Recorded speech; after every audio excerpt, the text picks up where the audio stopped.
Today we're going to talk about exit planning, and I want to cover the three following areas: the current state of affairs of the exit planning market, how to improve the probability of a successful exit, and changing the paradigm.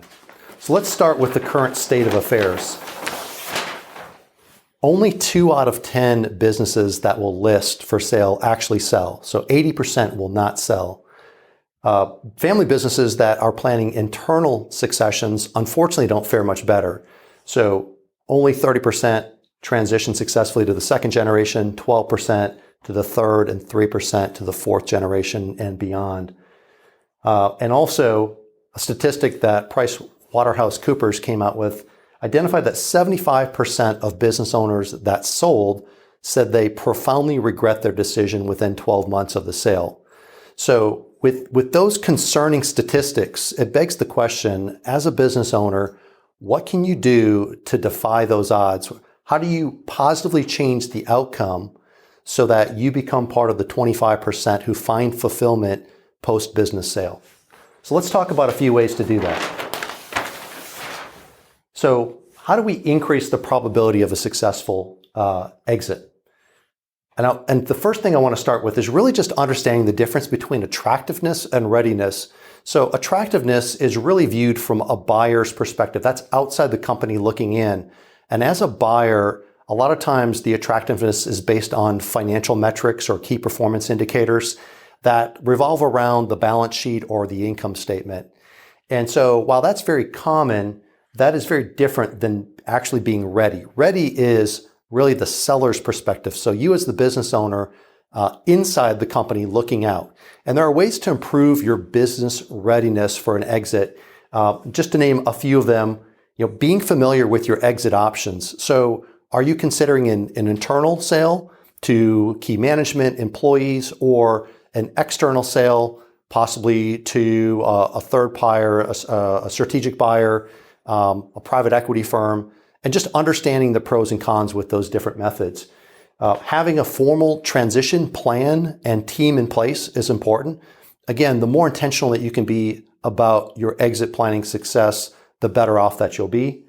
Having a life after the business plan. So this is, a couple components, making sure that you have the financial resources, that you're confident that you are going to be fine in terms of the assets and them sustaining you through life expectancy.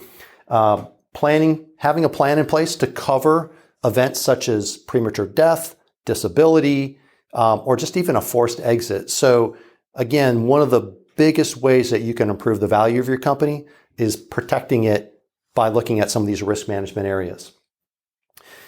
You also want to remove the dependency on the profitability of the company post-sale. So if your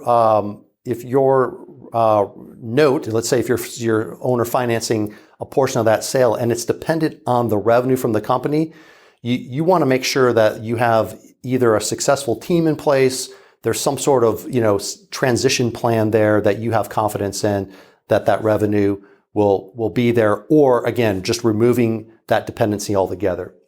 And then again, just having a plan for that next phase in life, whatever that means to you, whether that's, buying a place in the mountains or hiking, whatever those passions are, but that's important to have something that you look forward to. So let's change the paradigm. This is in the exit planning industry. A lot of people think of it as really just this event. And really exit planning is just good business strategy. The earlier you start, the more likely that you will have a positive outcome. And really, exit planning it's a value management system. And what it does, it just makes the timing of the exit irrelevant. So you want to be in a position where you can sell tomorrow, even if you have no intention of selling tomorrow, but you've at least given that thought. You have a plan in place if that were to happen. Maybe you love your business and you have plans of staying in there the next 20 years. That's fine as well. But again, just being in that position at all times. And so again, one of the things exit planning is achieved really through this business transition plan. And that's 3 components. So maximizing the value of your business. Again, there are a lot of different drivers that you can influence and impact that will change the outcome and the valuation of your company. You want to ensure for personal and financial success. So again, that's making sure that the financial side of the equation is sufficient. You're not dependent on that asset of the business. And if there's a gap, you want to identify that in advance. So you want to know what you need to get out of the company prior to selling it. And then having, again, a plan in place for the phase in life post-sale.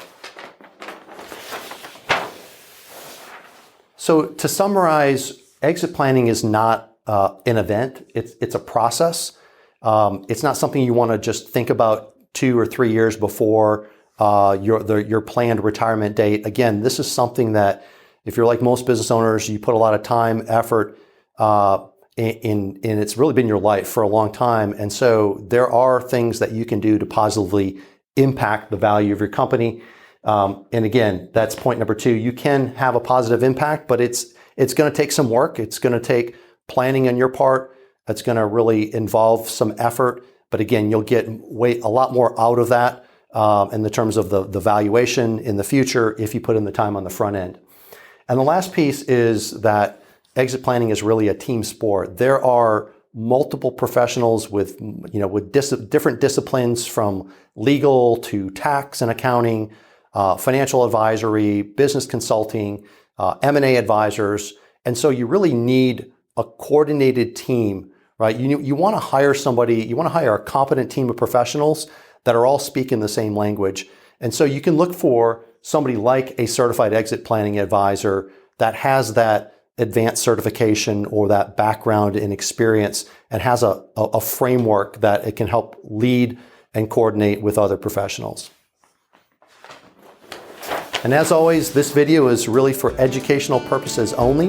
If you have questions about your specific situation, please consult a professional. Thank you.